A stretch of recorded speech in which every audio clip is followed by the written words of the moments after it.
ng mga nagbabagang balita. Ang gulong ginahasa ang gurong natagpo ang patay sa Naga City. Inaalam pa sa medico legal ng biktima. Mga ninakaw na gamit sa tinitirhan ng guro, nabawi ng pulisya. Panibagong round ng aumento sa presyo ng langis. Asahan bukas ng mga motorista. 2,000 pesos uplift assistance ng DSWD. Nagsimula na sa Kamsur. Innovative products gawa ng mga MSMEs sa Kamsur. Kasama ang Coca-Cola, tampok sa Fabex 2026.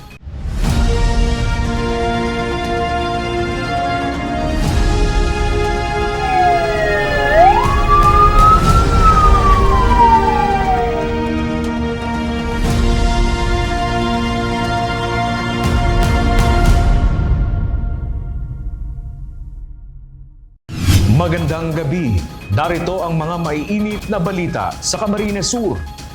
Hinihintay pa ng PNP ang resulta ng medico legal ng gurong natagpo ang patay at wala ng saplot sa tinitirhan nito sa Naga City. Mga ninakaw na gamit sa biktima na bawi ng pulisya sa suspect na nasa kustodiya na ng PNP. Ang update sa kaso, alamin sa ulat ni John Amador.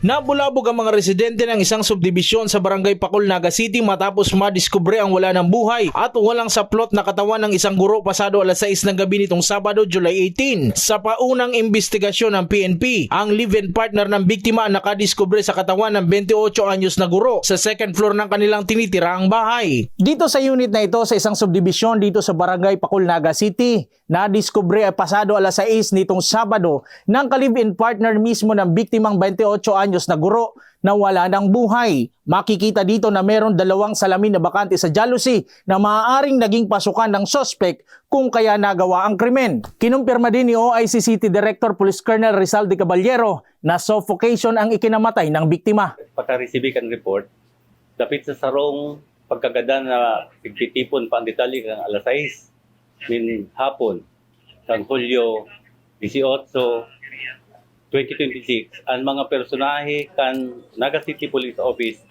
nagresponde tolos. Nagkondusir nin hararom na investigasyon at sinaglunsad nin hot pursuit operation.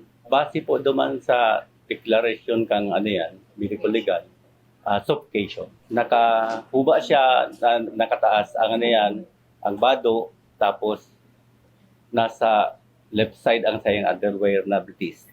Sa sarong bitis na nakat. Sa nakuhang impormasyon ng CSN, lango sa droga at alak ang sospek. Pag nanakaw lang umano ang pakay ng sospek sa nilubang bahay, ngunit nadatna ng sospek ang tulog na biktima na naka-underwear lang. Hinihintay pa ng pulisya ang resulta ng medico legal upang makumpirma kung ito ay ginahasa ng sospek. Tumanggi nang humarap sa kamera ang sospek, ngunit inamin nitong mag-isa lamang siya ng isagawa ang panluloob. Ayon naman kay Police Captain Arnel Asanya, Station Commander ng Police Station 4, agad silang nagsagawa ng hot pursuit operation na nagbunga sa pagkakaaresto sa suspect sa Barangay San Cirilo, Pasacao. Naging lead ng PNP sa pagkakaaresto ng suspect ang nakitang tattoo sa braso sa ginalaw nitong CCTV camera sa loob ng nilubang bahay. Nag-review kami ng mga CCTV, yung community po doon, very supportive na. Yung mga personal nilang CCTV footage, ino-offer nila para masolve yung crime. Yung biktima pagdating namin doon during the conduct of investigation is wala na siyang lower garment, tapos yung damit niya medyo nakataas na. Ayun pong naging lead natin dito is yung community. Yung community po is nag-offer ng kanilang mga CCTV para makatulong, para makilala yung suspect.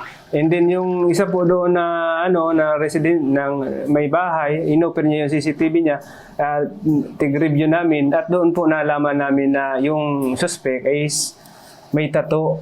During na paglabas niya po doon sa bahay after the crime is ginalaw niya po yung CCTV doon sa may kanto ng bahay. Paggalaw niya po is sa sobrang pagtatago niya, kamay ang ginawa niya. Pag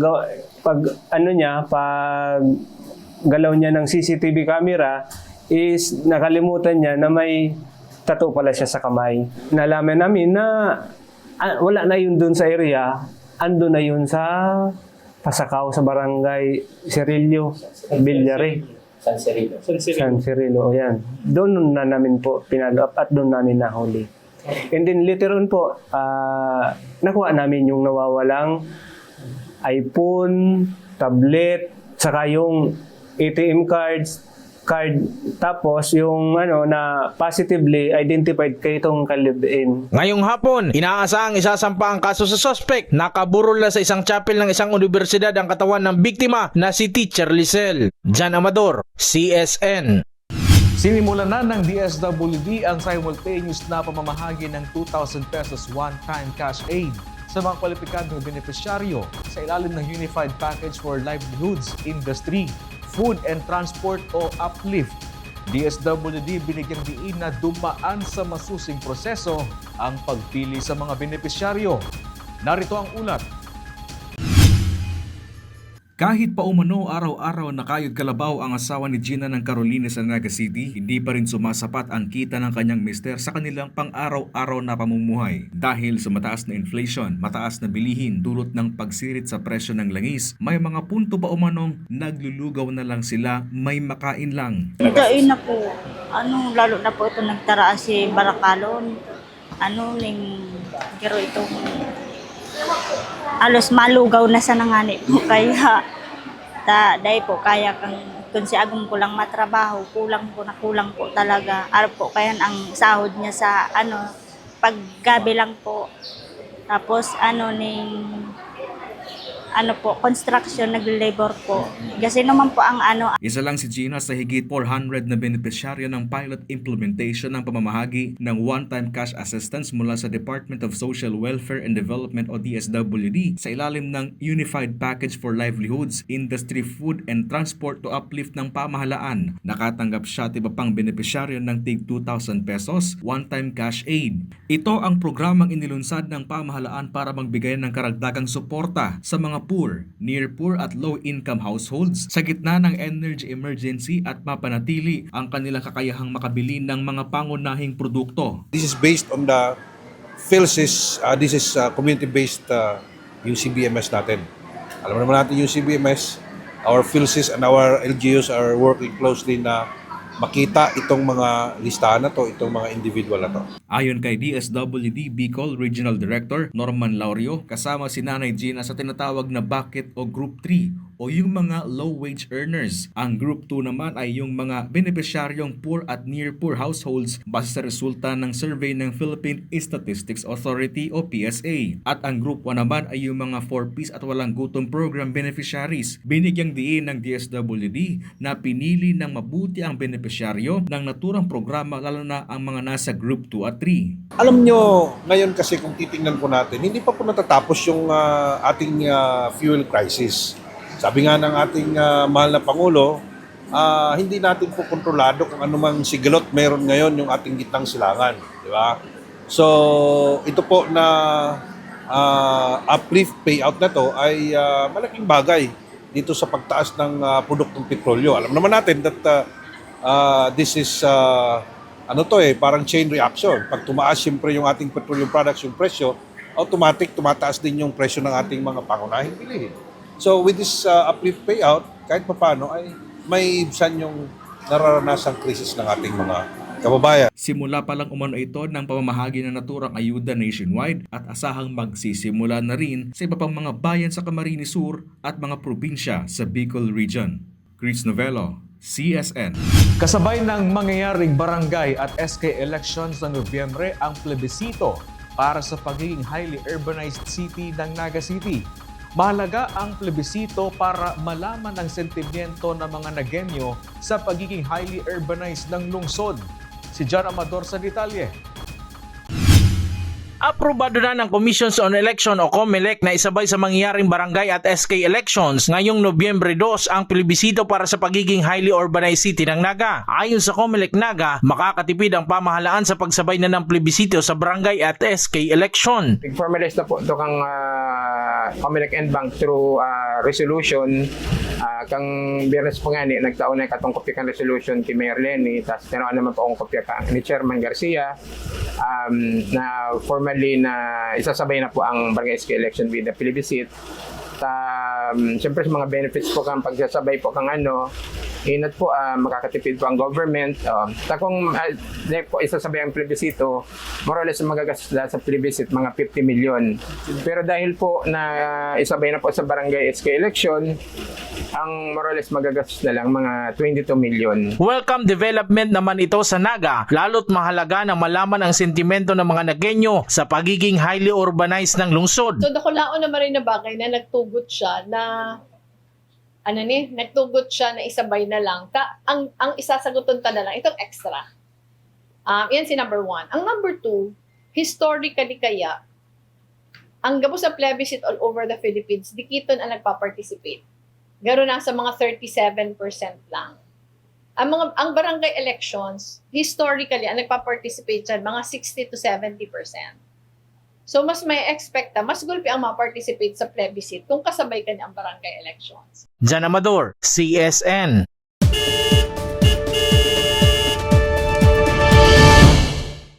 Kapit na mga motorista dahil sa ikatlong sunod na linggo ng Hulyo ay asahan na naman ang taas presyo sa mga produktong petrolyo.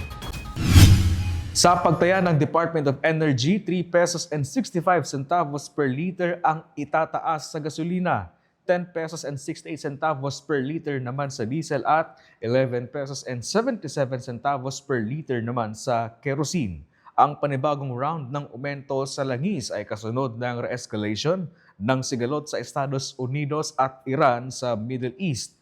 Nitong nakaraang linggo, piso hanggang higit sa 4 na piso kada litro ang aumento sa mga produktong petrolyo. Pinutol na ang ilang puno ng kahoy sa gilid ng kalsada sa Barangay del Rosario sa Naga City. Ayon sa Naga Sentro, peligroso na umano ang ilan sa mga pinutol na puno sa mga motorista. Si Jan Amador sa detalye. Sinimulan ng putulin ng mga tauhan ng Department of Public Works and Highways o DPWH ang mga puno ng kahoy sa gilid ng daang Maharlika Highway del Rosario sa Naga City. Kapansin-pansin ang pag-aliwala sa naturang kalsada. Paliwanag ng Naga Sentro sa pagputol ng naturang mga punong kahoy. May permit mula sa DNR bago pa man ito putulin. Yan pong sa Del Rosario na yan, actually, si anom na puon dyan na pigputol me. Actually, clearing na lang po ito. Gada na po ito. Gada na ito. Part pa po yan, katong nainot na cutting permit na pig-issue ninda. Ang last year pa actually.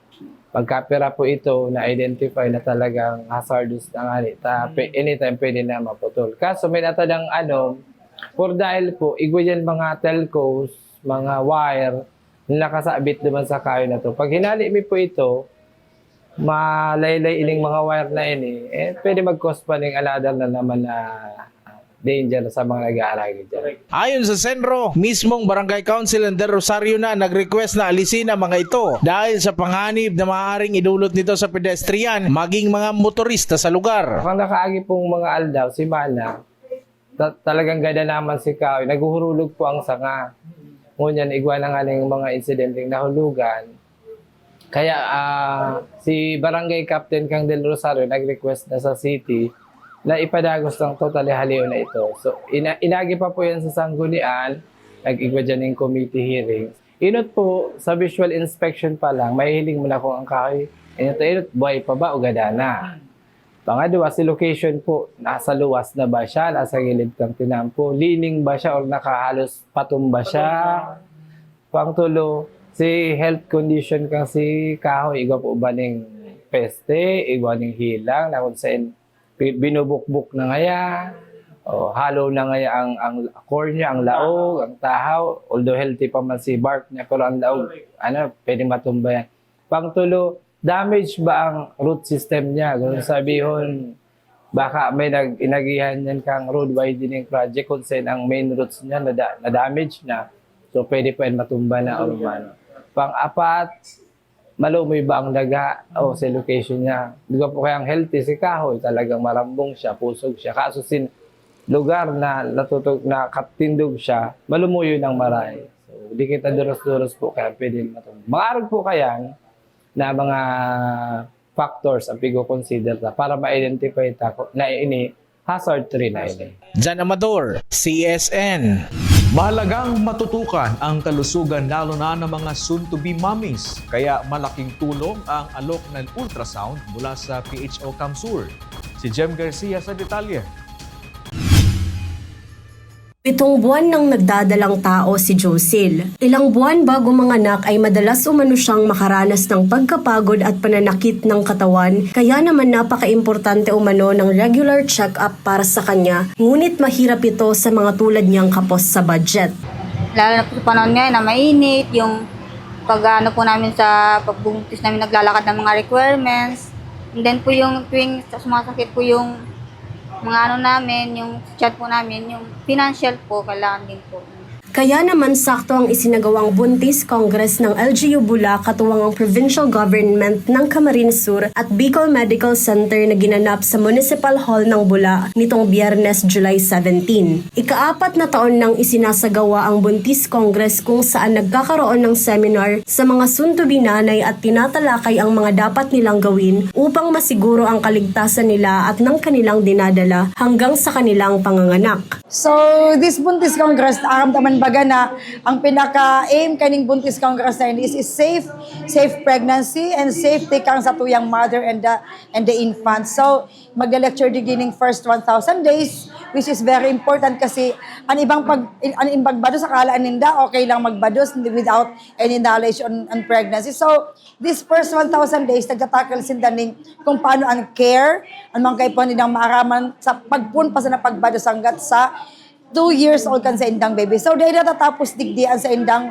pagkanuod. So, dapat habang nagbubuntis and then habang nagpapadakula kang baby, aram ninda kung anong gagabos dapat nagibuhon. Siyempre, kay puhan dyan si proper nutrition both for the mother and for the infant, for the baby. Hindi na rin pinalampas ni Josie ang pagpapa-ultrasound at laboratory sa Women's Wellness on Wheels ng provincial government ng Kamsur. Isa sa mga state-of-the-art healthcare asset ng probinsya na nag-aalok ng 4D OB ultrasound, complete blood count o CBC, urinalysis at iba pa. Nagpapasalamat ang mga benepisyaryong tulad ni Josil sa hatid na tulong sa kanila tulad ng libreng laboratories at libreng mga kagamitan sa kanilang pagbubuntis. Salamat po ko sa government dahil po naisipan po nila itong gawin, lalo na po sa aming mga buntis kasi po yung panahon po ngayon na medyo yung iba po kapos po sa pera, yung mga hindi po kaya mag-ultrasound, naisipan po nila ito para po sa mga buntis na makalibre na rin po. Adhikain ng programa ang mabawasan ng delikadong panganganak sa mga tahanan, kaya naman mas pinapaigting pa nila ang pagkakaroon ng libreng paanakan at mga konsultasyon na maaaring ma-avail ng mga nagdadalang tao. Jem Garcia, CSN. Iba't ibang innovative products ang tampok sa Food and Business Expo ng Kamsur Chamber of Commerce and Industry. Isa sa agaw pansin ang Coca-Cola mula sa Kamsur. Narito ang ulat. Kinalas at goto in a box. Iba't ibang variety ng kape, coco sap juice, creative cakes design, at maraming iba pa. Yan ang tampok na innovative products na proudly made in Kamsur sa Food and Business Expo ng Kamsur Chamber of Commerce and Industry. Isa sa mga nag-exhibit ng kanilang produkto si Albert Tesorero, na literal na hottest ang mga produkto dahil isa ito sa kinukonsiderang pinakamaanghang na sili sa buong mundo. Ayon kay Albert, mula pa ito sa bansang Mexico at dinala niya ang pagtatanim nito sa probinsya. Nag-start lang during pandemic. Walang magawa, kaya nag-try ng iba. Walang trabaho noon kasi siyempre nag-close. May mga group din kasi sa Facebook. Sumali ako noon. Tapos yun, may mga nagbebenta ng seeds ngayon. Nagpasabay rin akong hanggang sa nakarating sa akin yung seeds. Yun, doon nagsimula. Agaw atensyon din ang Big Night tea na ito na gawa ni Vivian ng Sangay. Kasi po sa Bignay, kadakol po talaga kan health benefit kan Bignay. Araman po yung kang kadaklanan na talagang dakulo na nagpo-promote kan Bignay ngunyan. Besides na ginigibo ining alak, itong wine, Bignay wine, dakulon pa man po ang mga nagagamitan ka ini araw kan. The whole tree po is may pakinabang talaga from the leaves, tapos si fruit, si bark po, napapakinabangan po talaga yan bilang mga pambulong-bulong kan mga sinaunang panahon po baga. Tampok rin sa trade fair ang pinagmamalaking Coca-Cola ng Kamsur na gawa sa purong coconut juice bilang alternatibo sa nakasanayang carbonated cola. Matatandaan na may sneak peek na si Gov. El Rey sa naturang produkto na natikman mismo ni Pangulong Bongbong Marcos.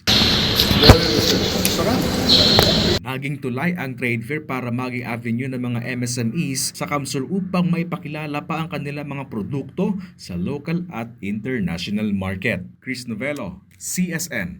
At yan ang mga may init na balita ngayong araw sa Camarines Sur. Kami ang Kamsur News. Ako po si Chris Novello. Diyos mabalos sa pagtitiwala.